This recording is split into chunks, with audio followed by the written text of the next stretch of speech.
Greetings and salutations, everyone. I hope everyone is still doing well, and welcome to today's bonus upload. Before we jump into today's bonus, a quick couple of links and just a quick reminder that it is Saturday, and that means only one thing and one thing alone.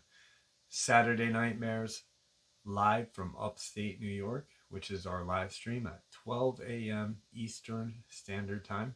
We have a lot of fun sharing experiences, theories, and folks, it is truly unlike any live stream in the cryptid and paranormal research community on YouTube, hell, anywhere. Let's get into a couple quick links and then the bonus. As many of you know, I rely on Patreon, PayPal, channel membership, and the merch to help the channel to continue to grow and go. Links to Patreon, PayPal, and channel membership is in the description below. Merch displayed directly under the video. Also, Dogman Frightening Encounters, Volume 1 through 3, the audiobook versions. They were written and researched by Tom Lyons, narrated and produced by me, Jeff Nadolny. Those audiobooks are available on Audible, Amazon, and iTunes, links to which are also in the description as well. And finally, last but definitely not least, if you'd really like to help support the channel to continue to grow and go, simply subscribe. It does not cost a cent. Click that like button. It takes half a second. If you don't want to miss out on any of the informative uploads that I put out daily, click that bell icon, and folks, please leave a comment and share the video. Why? Well, because all of these things, they really do help the channel to continue to grow and go. They definitely do matter, and, well, they are appreciated. And with that, I have taken far too much of your time. Let's jump in to today's bonus upload. Shall we? Today's first subscriber, Dogman, Ohio encounter. I live in southern Ohio near the Ohio River. Myself and a few friends decided to go explore an abandoned hospital that backed up to a giant hill and large forest across the river in Maysville, Kentucky. It was a local spot for dumb teenagers to go and scare each other and play grab-ass with their girlfriends. So running into other people was not uncommon, but you could usually tell if other people were there because there'd be cars parked nearby. That being said, on this night, we were the only dumb teenagers there. The moment we got out of the car, though, everything felt wrong. We knew we weren't allowed to be there because the building was condemned, but this felt like we were in actual danger, which, of course, we always were because it was condemned. But it just felt different. Now, by this point, I had been to Hazelwood Hospital 20 times or so, and I was familiar with the layout. Once the three of us had gotten inside, we had been there for about 45 minutes when we split up to tag some different places and explore. I went to go take some pictures of the morgue in the basement to see if I could photograph any orbs or anything cool. I'd been in the morgue for about 10 minutes when I smelled the most foul smell I had ever smelled. It was rotten. I didn't know what it was, but it was rotten. I imagined it was a large dog or coyote, but all I could make out was about 40 pounds of rotting meat. I had just started to look at the meat chunk when I heard the slam of the steel door and what sounded like running through puddles of water, which meant whatever it was in the basement with me because the floor had 3 inches of standing water in it. So naturally, I figured it was my shifty friends playing a prank on me. That was when I decided to get them back and scare them before they could scare me. Now, the way the morgue is set up, you could actually climb on top of the coolers they use to store the bodies. So I hopped up there and laid in wait to scare my friends. And I had been there no more than a minute when I heard screaming. Now I've known my friends my entire life, which at this point had been 19 years. I've never heard screaming like this. The scream stopped, and I heard hard footsteps running above me, and what I can best describe as pounding. Now, I'd be lying if I said I wasn't freaked out a little, because that was not like my friends. It was usually hiding behind a corner and jumping out and saying, "Gotcha." This was different. This was dread, and I started to feel it. As I continued lying there, about 5 minutes had passed when I heard panting and footsteps in the water. They were getting closer. That was when I smelled a wet dog. But it wasn't just a wet dog I was smelling. I was smelling the same smell of rot as well. Then another steel door slammed, and I could tell it was the same door I passed before I got to the morgue store. The panting was even louder now, and honestly, it sounded more like labored breathing and sniffing. Now at this point, I'm terrified, trying to slowly back away from the edge of the cooler I'm on, so I can slip behind the wall of the cooler. The cooler backs up to the drop-in boiler room, and I'm almost to the end of the cooler when I hear the morgue door slam open and break the tiles on the wall with the handle. I'm less than 35 feet from whatever is panting and smelling like death, and all I can think is, "Run, run, run." I could hear sniffing, and then I heard the deepest, most menacing growl I'd ever heard. The movies and shows don't do justice to just how deep and rough a growl of the size sounds. It was scaring me, sniffing me out. It was actually smelling where I had been. I dropped down behind the wall in the boiler room, and I thanked God the door that connected the morgue to it was blocked with some old gurneys and a locker on its side, which I thought would stop this thing from getting in. I was wrong, very wrong. I hadn't been in the boiler room 30 seconds before I heard the pounding and scratching on the steel door. It sounded just like Freddy Krueger trying to carve his way through the steel door. Then I heard the sound that still haunts me to this day. It howled, and I mean it bellowed a howl so loud I had to cover my ears. Now on the other side of the boiler room was the access to the generator and the dock doors trucks used to unload, and the hillside that led to the woods. When I reached the other side of the room, I could hear this thing slamming into the door and knocking the lockers away and the gurneys. I opened the door to the dock room, and when I looked back, I saw the arm of this creature sticking through the opening it had made, and it was just like a horror movie. It was gray and brown, massive fur, but it looked like a human arm. But it didn't, because the hand was all wrong. The hand had 5 digits, but the claws would have made a bear run in fear. I slammed the door behind me and ran for the dock doors. The dock doors would not budge, and I could hear the gurneys overturning and the lockers sliding on the floor. It was getting through, and the only thing between me and it now was a single door. I ran to one of the windows by the dock doors and proceeded to bust it out, which mangled my hand from the glass.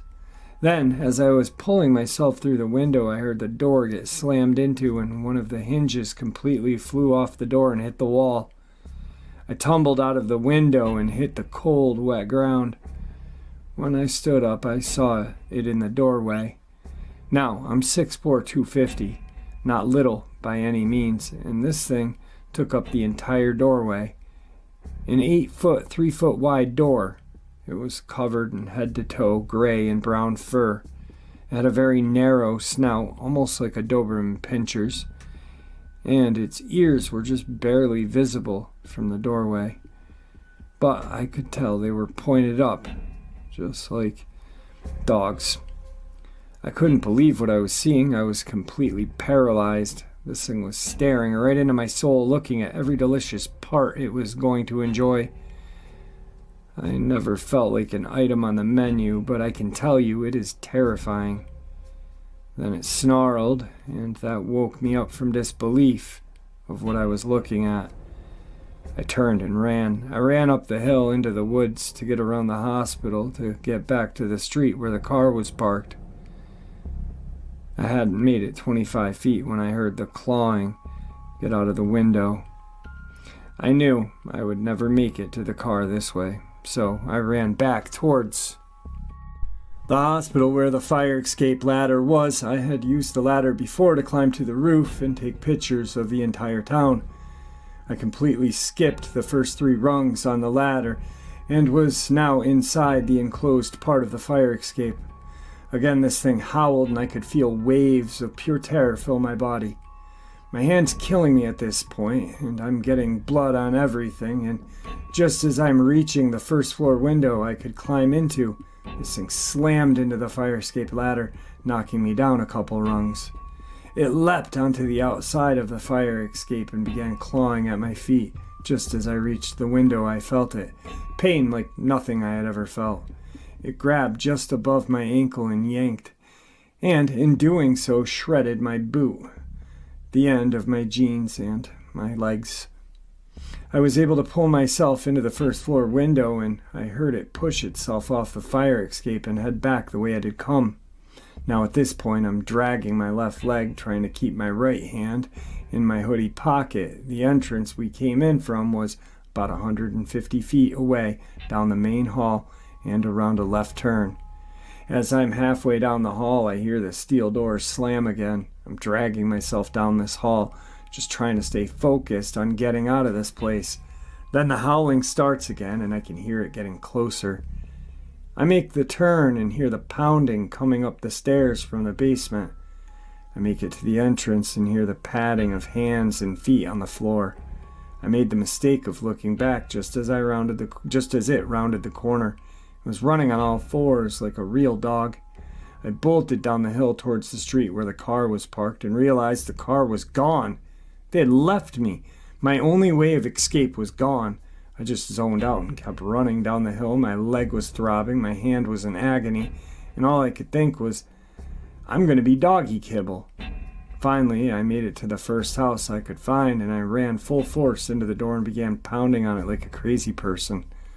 Thank the Lord this little old woman was home, because she opened the door and I literally fell inside just before I kicked the door closed. Standing on 2 legs at the other end of her driveway was this monster. I broke down in tears. I didn't know what to do. Luckily, the old lady had called the cops because a crazy person who's bleeding everywhere just fell into her home. When the police got there, they asked me what had happened. I told them the same thing I said here, and of course they didn't believe me, thought I was on drugs. EMTs took me to the hospital, and when they did blood work, they found no substances in my system. They then concluded I was attacked by a wild dog. I ended up 36 stitches in my leg, 17 in my hand. I got a rabies shot and told the local wildlife officer my story. He informed me that they had reports of wild dogs running around the outside of town, ransacking garbage cans and killing some local pets. And I informed him that it wasn't a pack of wild dogs. It was a giant Dogman, but they all just thought I was crazy. The only thing I had in my favor was the claw mark on my leg. Even the doctors were confused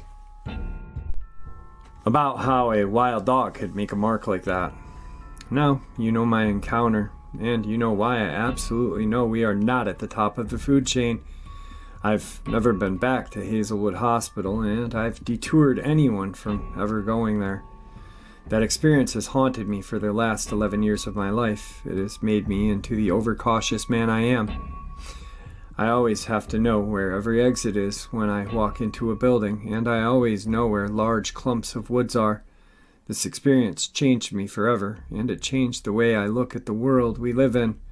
Just because we all haven't seen something doesn't mean it doesn't exist. It just means some people haven't been hunted for their life. I have no doubt what stalks me that night was the Dogman. I know it in my bones. Thanks for sharing, Jeff. Today's second Ohio subscriber submission. Hey Jeff, hope all is well. Here's my encounter. Please use my name, John Boy. I'm 50 years old from South Central Ohio. My brothers and I have been running around in the woods day and night since we were kids. It was late summer 2013 in Orgenia, Ohio. We were planning a late night catfishing trip on the Little Miami River. It was a pretty good hike to get to where we planned on fishing, about 30 minutes through a set of woods across the field and through more woods. At around 11 p.m., with only the moonlight and a couple of flashlights to guide us, we reached our destination, rigged our lines and baited our hooks and threw out our lines and kicked back and was enjoying the cool night air when our peaceful night was suddenly interrupted. By peaceful, I mean no crickets, no tree frogs, none. The usual sounds you'd expect at a river on a warm summer night. We heard a loud howling roar from across the river. My brothers and I looked at each other, and before any of us could utter a word, there came a crashing from the woods across the river, and a huge silhouette or shadow was standing at the edge of the woods close to the river.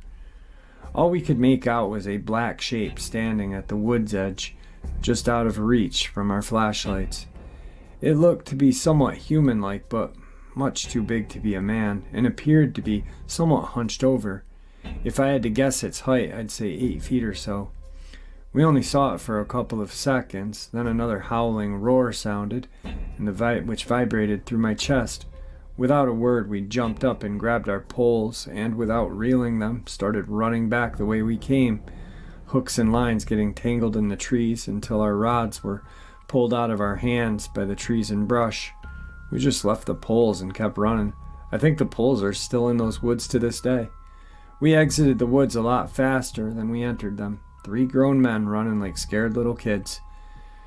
We have returned recently during the day and were going fishing there until I felt uneasy and I couldn't. We left. We agreed not to tell anyone about that night and haven't until now. I talked to my brothers and they agreed to me telling the story to you. I believe Ohio to be a hot spot for Dogman, and with the recent upload about the Ross County, Ohio brothers that took down a Dogman, I felt compelled to share my encounter. Thank you, Jeff, for all you do. I appreciate it. God bless. And here is that encounter that he just mentioned. Hey, Jeff, please don't use my real name. This encounter happened to my brother and I in the late 80s, early 90s. It was the second day of deer season in southern Ohio. My brother had a .358 Winchester and I had a .308 Ruger, which you are not supposed to be hunting with. The farm we hunted on was rented by my dad's brother. I've hunted on this farm from 1966, when I had turned 13. Now, the day had started early, like all deer hunts do, on the stand by 5:30. I was sitting on a fallen log with my back to the woods, facing a freshly shelled cornfield.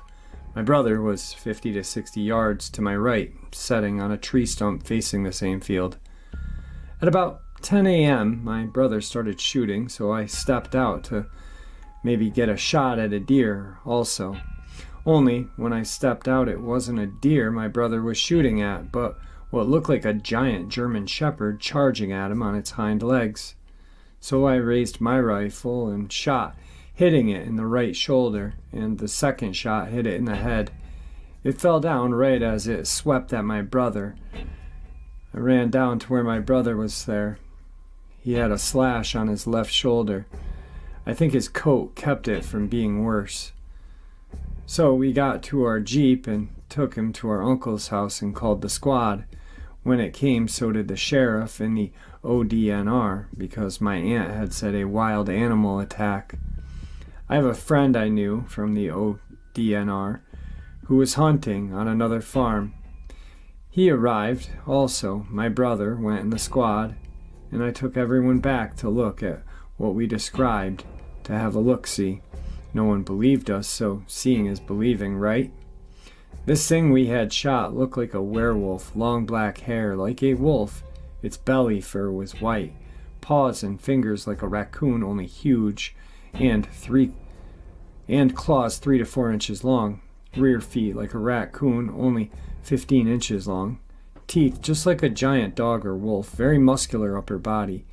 And the legs very not wolf-like, and way more man-like. Long dog-like muzzle, pointed ears on the top of its head. My brother had shot it 4 times in the chest area. I had shot twice, once in the right shoulder area and the headshot. No one from the ODNR or sheriff knew what it was, and they took tons of pictures of it. Now, this was before I had a cell phone and I didn't have a camera, so I asked my friend from the ODNR if he would get me and my brother some pics. He said yeah, and a few weeks later I asked him about the pictures and he said none of them developed. This is what my brother told how this unfolded. He said he saw 3 what he thought were German Shepherd dogs coming across the cornfield, kind of loping along towards him. And he didn't give it much thought because the neighbor farm had some dogs, but as they came closer he noticed they were huge, so he started keeping a closer eye on them. He said when they got to 125 yards away, they stopped. He said the larger one growled and looked at him, almost smiling / grinning. The other 2 started running to my brother's right. And the larger stood on its hind legs and charged at him. That's when he started shooting, and I came into the picture. They decided to wait till the next day to retrieve the body, so they left a new ODNR game warden there to stay overnight, and all through the night he heard howls and shrieks. His words. He had fallen asleep later, and when he woke up sometime after 8 in the morning, the werewolf body was gone. Nothing was ever done or said about it that I know of. Also, on the new ODNR guy's truck was strange handprints on both doors. Also, I've asked my now retired ODNR friend about the pics several times, usually every time I see him. He says he doesn't know what I'm talking about. Also, this thing looked like a werewolf in Van Helsing's movie, exactly like it. Brother's fine, just a giant scratch mark on his shoulder and across his chest. Can't hardly see them today, but gave up hunting after all that. I still hunt there to this day, but always take plenty of firepower and ammo. Me and him talk about it sometimes, but he won't talk to anyone else about it. And you are the only one I'll ever told this story to other than my family. If you think the story is worth sharing, you may do so, just don't say who wrote it. Thanks for listening. Next email I got from the sub. Also, Jeff, my brother's injury was listed as a dog bite. Next email, an hour later, or 20 minutes later. Also, Jeff, it was the first day of gun season in Ohio. Second, the thing smelled really bad, like wet dog and roadkill that was a few days old. Don't know if I said that before. Thanks again. Third, sorry Jeff, old memory. Creature was around 7.5 foot tall. My brother also said when he first saw them, they were on all fours but walked very odd, and also said when the big one charged on its hind legs, the other 2 ran off on all fours. Now, I did interview with him, and it was a great interview, great guy. Sometime in the near future, I'd like to get him back on if he's willing. I don't know if his brother ever heard the interview, but I think maybe he should play the interview. If you're listening, maybe try playing the interview that you and I did together for your brother. Maybe that'll help him. And maybe someday he'd like to come on. I think it'd be pretty cool if I had both you guys on, kind of like like an old, what were they called, party lines or whatever, and just talking about Dogman. Anyway, moving on.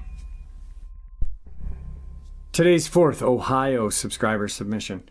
Hey Jeff, my name's Dan, and I'll be the first to tell you my full name because I know damn well what I saw and what truly happened on that day.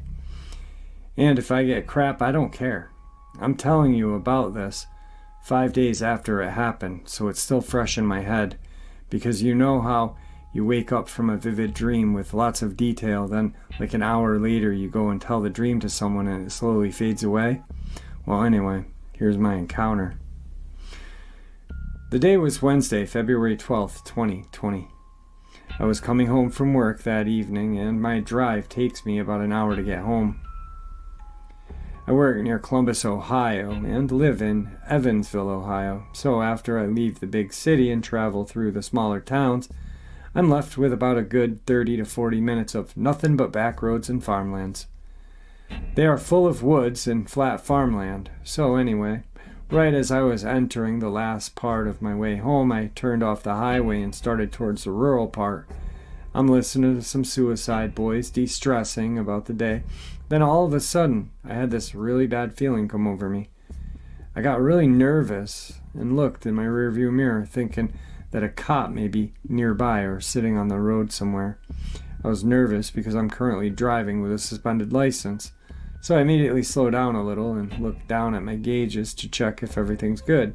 All good, I thought. Nothing wrong with the inside of my car, so due to past experiences, I looked for the nearest driveway to stop and check and see if my tires were flat.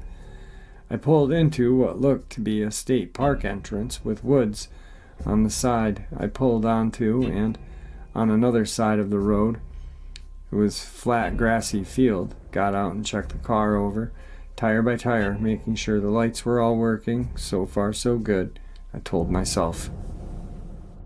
I shrugged my shoulders, happy nothing was wrong. I go back around the driver's side to get in. Then, the left side of me, out of the corner of my eye, I caught movement. I turned my head toward the direction and had to squint to make sure I really did see something. I stared at the area for about 30 seconds to make sure I just wasn't seeing things. Then, all of a sudden, I see this huge black mass moving around in the field. From my standpoint, it looked like a big black bull. Dang, that must have been a prize-winning bull, I thought. Maybe it had gotten loose from a nearby farm. It wouldn't be too neighborly if I let it get away. So, me being the careful type, I opened my trunk and got out the aluminum baseball bat just in case it wants to be brave. I know how to herd cattle, for my family in Kentucky raised them, and I've been around them my life. So, I know how bulls can be. They are very unpredictable. As I start walking towards the bull, I'm thinking to myself, do I really need to do this? Why am I doing this? Well, to answer both my questions, I was raised to look out for your fellow neighbor. Besides, that bull was worth a whole heck of a lot of money. So I continue to walk slowly and carefully, not to spook it, because I don't want it to charge me. I relax my breathing and keep a tight grip on the bat and continue to walk towards the bull. So I'm 100 yards away from it, and all of a sudden a putrid, horrid stench hits my nose and I choke. I stopped, stunned by the smell, cough in response of the smell. And at that moment, what I thought was a bull turned around and looked straight at me. At that very moment, my breath left my body and my eyes widened. I felt the strength leave my body. Thing had beady yellow eyes, about 6-inch pointed black ears, and stained yellow teeth. Its gums glistened in the sunlight with saliva. Oh God, oh God, oh God, I said to myself, still not believing what I'm seeing. Our eyes locked and the whole world stood still. Time stopped. All I heard was my heartbeat and the low rumble growl that this wolf-like creature let out. This was a Dogman, I said to myself. It has to be. This thing is as big as a cow. I suddenly remembered my schooling, as in, do not make eye contact with a predator, as it sees it as a challenge. I bowed my head and held out my arm, showing that I'm backing off, and I am in no way a threat, all the while keeping my eyes on it and make sure it stays where it's at.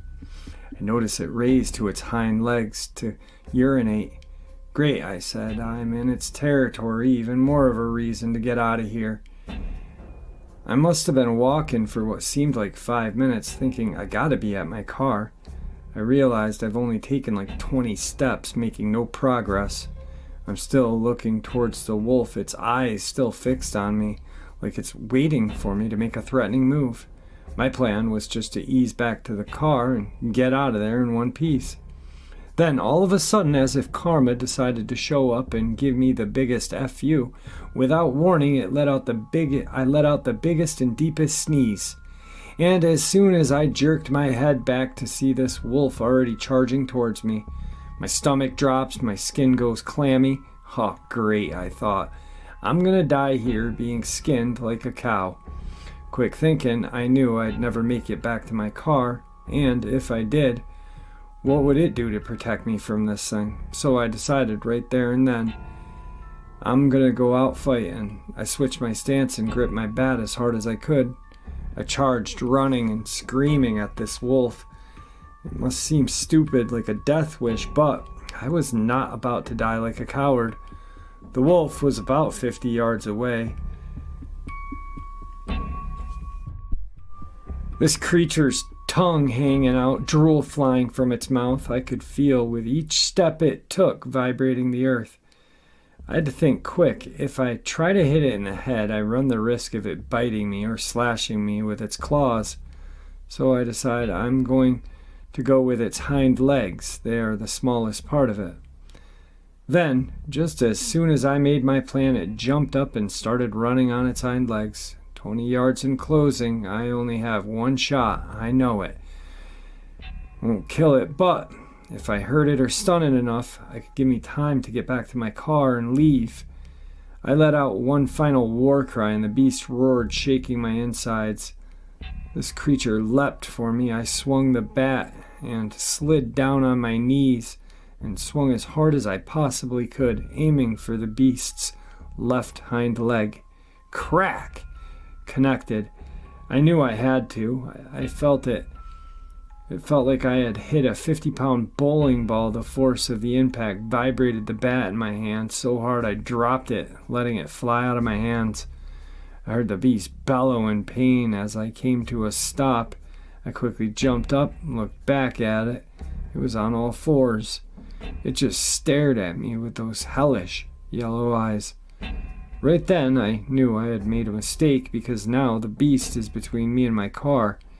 I cursed at myself for being so stupid, but at the moment, I dared not take my eyes off of it, as I knew for sure.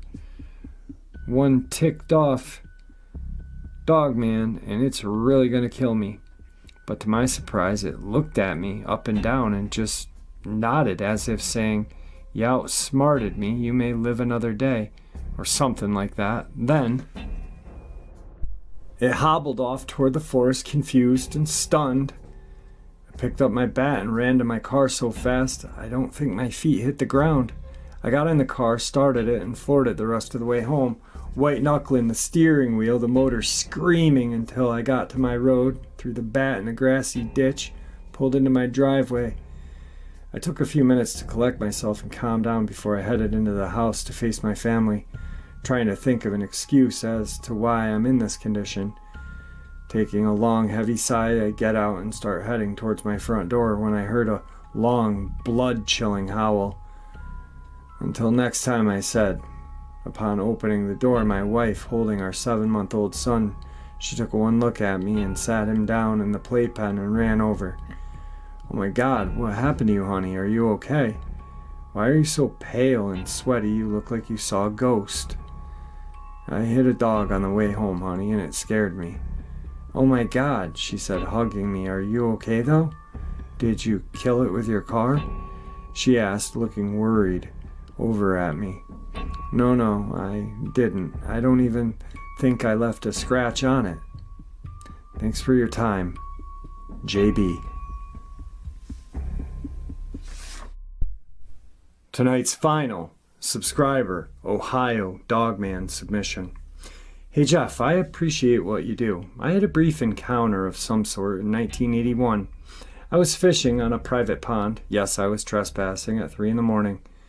Never saw what it was, but I heard it. One thing I do know is that it was bipedal and huge. I could hear it stepping with strides that sounded like 10-foot spans, and all I could see was the top of 30 to 40-foot sapling trees bending out of the way as it left the area. And as I believe most people would have done, I left the area and fast. My first response, besides almost urinating on myself, was to run. But I didn't want to leave my fishing gear and tackle. It was fairly new and expensive. So I grabbed it as fast as I could and unsheathed the cheap fixed blade knife. I ran as fast as I could, going around the opposite direction of the pond to get back to my car. I never went back, and I told my cousin about the incident and to stay away. Moral learned from the story: I will never trespass again. Jeff, no matter what I think or anyone else, Continue to do what God has placed in your heart. There is more to this world than what most of us have seen or believe in. Don't let the haters see or hear you sweat. The supernatural is natural. At some point, someone decided to put the prefix super in it because we can't understand all of what God has created, done, and allowed to happen. All right, guys, like I said in the intro, I had some absolutely terrifying encounters out of Ohio. I hope you enjoyed them. Let's check out some video clips. That's a human. Listening that, that's not human. It's not a human. The face is here at first, but no.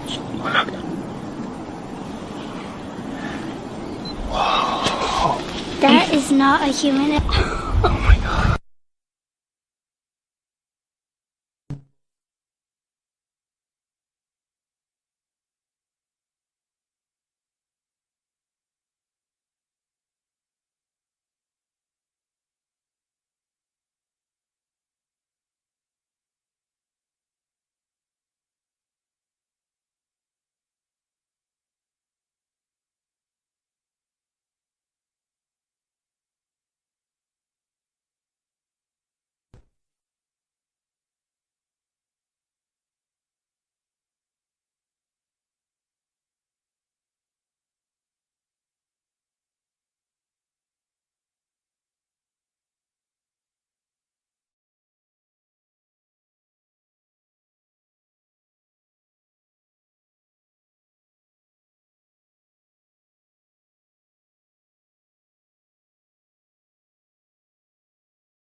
bonus. I do hope you enjoyed it. I hope to see you all at the live stream. I'd like to thank you for supporting the channel. It is, after all, your support that helps this channel to continue to grow and go, and what gives us all a place and a chance to share our experiences and theories judgment-free. Everyone is simply treated with the respect that we deserve. Please stay safe, happy, healthy, and ever vigilant, keeping an eye on our children, our pets, our family, and friends. These creatures are real. These events have happened. Share this information with those you love and care about, and it may just help save their lives someday. Until next time, never ask questions, never stop asking questions, and never stop searching for the truth. And God bless you all.